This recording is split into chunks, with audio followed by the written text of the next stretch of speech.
여러분 안녕하십니까? 오늘도 날씨가 굉장히 좋습니다. 근데 뭐 다음 주에 뭐 장마가 진다고 그러는데 뭐 장마 지는 거고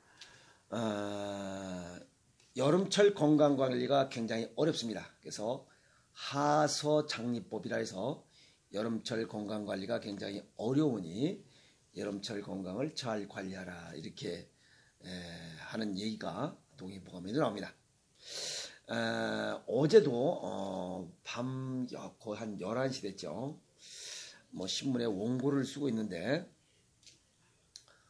성남에 사시는 어느 여자분이라고 낮에 전화를 왔었는데 제가 전화를 못 받았어요. 근데 어디시냐고 이렇게 문자를 보내니까 유방암을 이렇게 아마 수술하신 것 같아요. 유방암을 수술하시고 항암 치료를 하자 이렇게 병원에서 하는데 뭐 그걸 아마 거절하시고 자연 치유를 이렇게 하시고자 하시는 것 같아요. 보니까 굉장히 안타깝습니다. 그래서 나이가 어떻게 되냐 했더니 50대 초반이라고 하는데 이제 뭐 애들 다 키우고 이제 즐겁게 살아야 될 나이에 유방암 발병을 해서 수술하셨다고 이렇게 하시는데 어쨌든 빨리 쾌유하시고 건강하고 이렇게 즐거운 삶을 이렇게 살아가셨으면 하는 바람 그런 마음을 전달합니다. 오늘 유튜브를 여는 이유는 나는 아닐 것이다 라고 생각하시는 분들에게 아마 경고성 메시지가 될 것 같습니다. 심장질환의 마지막 종착역 심장기능부전, 이게 심부전입니다. 자동차도 뭐 이렇게 엔진이 고장나면 차가 못 가는 것과 똑같습니다. 사람도 인체 엔진은 심장 기능이 저하되면 전신에 피를 송출해야 되는데 그 피를 보내지 못하면 60쪽의 세포들이 먹이를 먹지 못해서 결국은 고사하고 모든 부분들이 전부 다 죽어가게 되는 이러한 현상입니다. 그래서 심부전이라고 하는 것은 피를 보내야 되는데 피를 보내지 못한다는 거예요. 보내지도 못하고 받아들이지 못한다. 즉 산소와 영양소를 공급하고 노폐물을 걷어들여야 되는데 그 기능이 고장난 상태, 그걸 갖다가 심장기능부전, 이걸 심부전이라고 그래요. 굉장히 무서운 얘기죠. 근데 이런 것들이 평상시에 우리는 고혈압, 심근경색, 당뇨병, 관상동맥 질환 이런 것들이 심장 기능을 저하시키고 이런 것들이 오랜 동안 방치해두면 심부전으로 이렇게 발전됩니다. 그래서 심혈관계와 관련된 다른 질병의 합병증으로 연계돼서 발전한다. 이렇게 말씀드릴 수가 있죠. 심부전이라고 하는 것은 굉장히 위험한 얘기입니다. 우리가 쉽게 얘기하지만 심장질환의 마지막 단계에서 나타나는 이런 증상이고 그냥 입원하고 사망하는 그냥 아주 위험한 단계의 질환이고 맨 마지막입니다.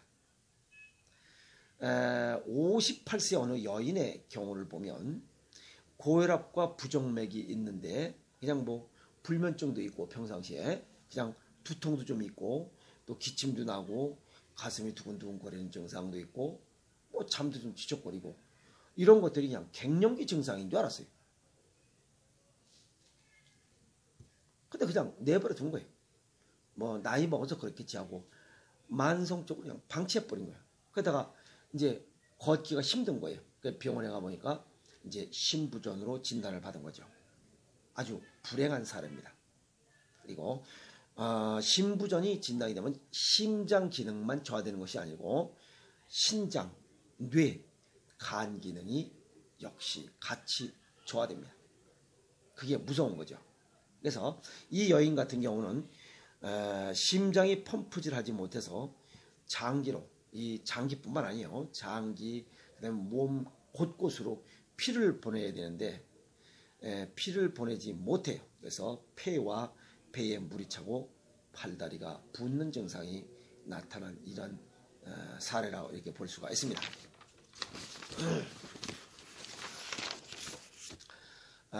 우리가 그 일반적으로 심근경색, 그냥 이마에 땀이 쫙 흐르는 그런 증상이 나타나는 심근경색 환자의 3분의 1은 심부전이 진행되고 있다라고 이렇게 보시면 됩니다. 심부전의 단계는 4단계로 구분할 수가 있습니다. 1단계는 심장 관련 질환이 있으면서 심장이 망가지기 시작하지만 증상이 나타나질 않아요. 두 번째는 2단계는 뚜렷한 증상은 없어요. 근데 심장은 이미 망가진 상태입니다. 이게 막혀가고 있다는 거예요. 3단계는 증상이 나타나기 시작한 상태고 4단계는 참을 수 없을 만큼 증상이 심각하게 나타난 상태. 이 4단계인 경우는 심장 이식이나 인공심장 이식 수술하는 수밖에 없습니다. 그것도 그냥 방치하면 아까 얘기했듯이 병원에 입원하고 그냥 사망하는 이런 결과를 가져올 수밖에 없습니다. 그래서 우리가 일반적으로 아주 쉽게 생각하는 이러한 고혈압과 부정맥도 쉽게 생각하면 안 된다는 얘기입니다. 그래서 심장 관련 질병이 있으면 별 증상이 나타나지 않아도 심부전이 진행 중이다라고 이렇게 생각하시면 될 거라 이렇게 봅니다. 그러면 심장을 손상시키는 것들은 어떤 것들이 있냐 이게. 그것이 고혈압, 당뇨병, 심근경색, 협심증, 판막질환, 그 다음에 심근질환 이런 것들이 심부전을 일으키는 그냥 방치 시에 심부전을 일으키는 주요 원인으로 작용될 수 있다. 어떤 사람 또 그래요. 심장 판막 이식 이상이 있고 당뇨병, 관상동맥 질환, 여기에 또 수면 무호흡증 이것도 아주 위험하죠. 그 다음에 고혈압, 뚱땡이 비만, 그 다음에 심각한 폐 질환을 앓고 있는 사람, 폐에 물이 찬 사람도 심장 질환으로 인해서 폐가 물이 차는 거기 때문에 그것도 위험인자다라는 거고, 그 다음에 심장마비 이력자, 심장마비가 생겼다가 병원에 가서 응급처치를 다시 돌아온 자들도 아주 위험하고, 협심증이 있는 사람 역시 위험 요인이다 이렇게 볼 수가 있습니다. 그러면 일반적으로 이런 심부전 증상이 어떤 것들이 나타나느냐는 거예요. 심부전 증상은 어떤 것들이 나타나느냐. 우선 아주 일반적으로 봤을 때 발목과 발이 붓습니다. 그리고 간이 커져요. 간 비대. 그래서 소화기능 저하. 평상시에 아무 문제가 이상이 없는데 소화기능이 저하되거나 배가 자꾸만 불러지거나 구역질이 나거나 황달이 있거나 복수가 차도 이런 문제가 생길 수 있고 식욕부진, 피로감 이런 것들도 전부 다 소화불량도 나타날 수 있다 이렇게 볼 수가 있습니다.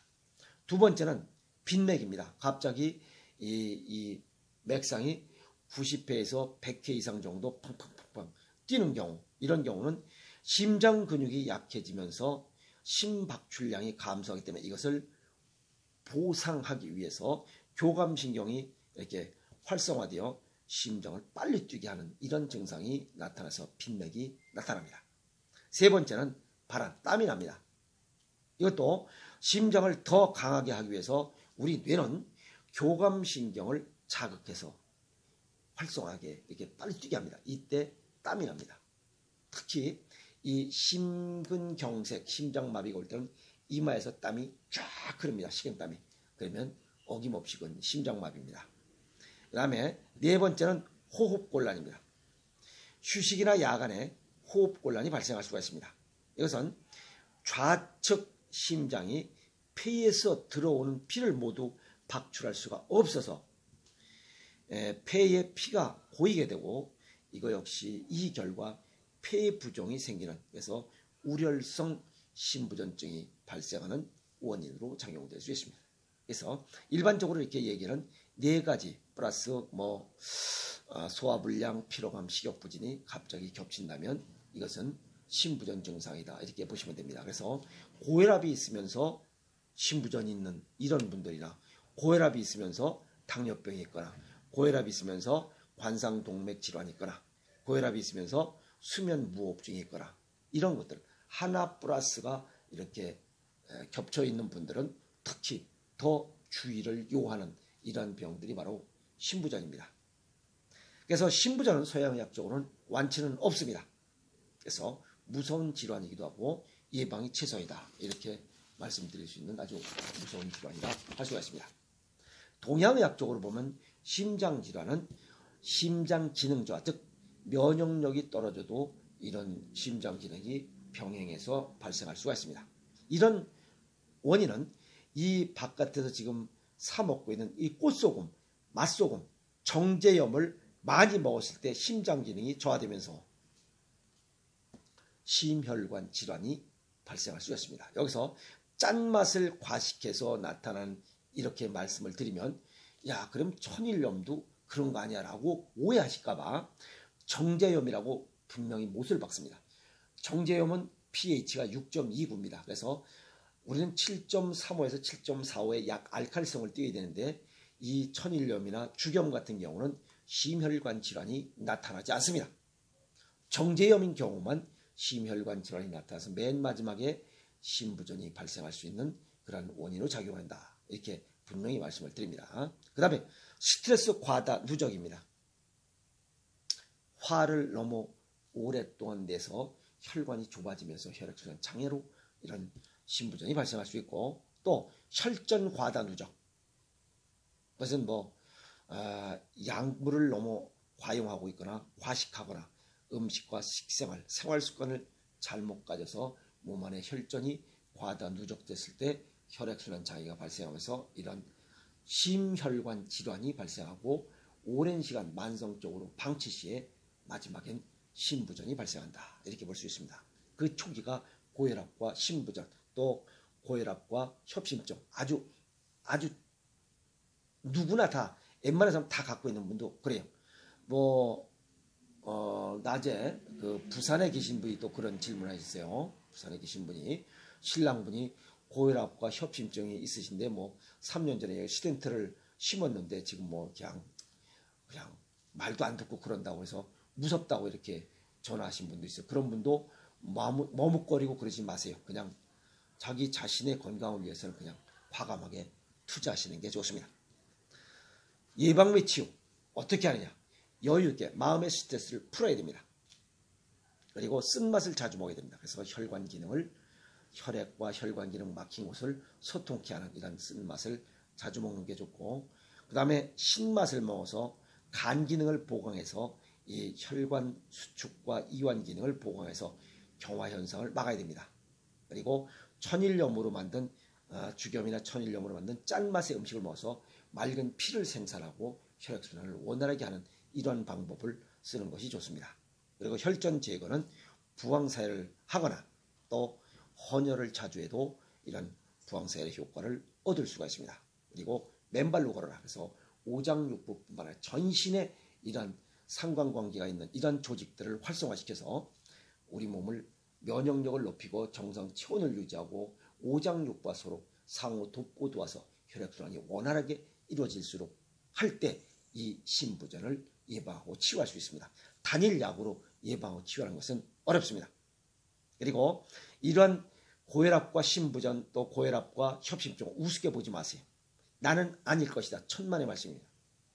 작은 전조 증상이 만성적으로 방치된다면 맨 마지막에는 결국 신부전을 부르는 격이 됩니다. 그리고 미국에서 LRC 식사가 99%의 이러한 심혈관 질환을 예방할 수 있다. 그게 바로 생식입니다.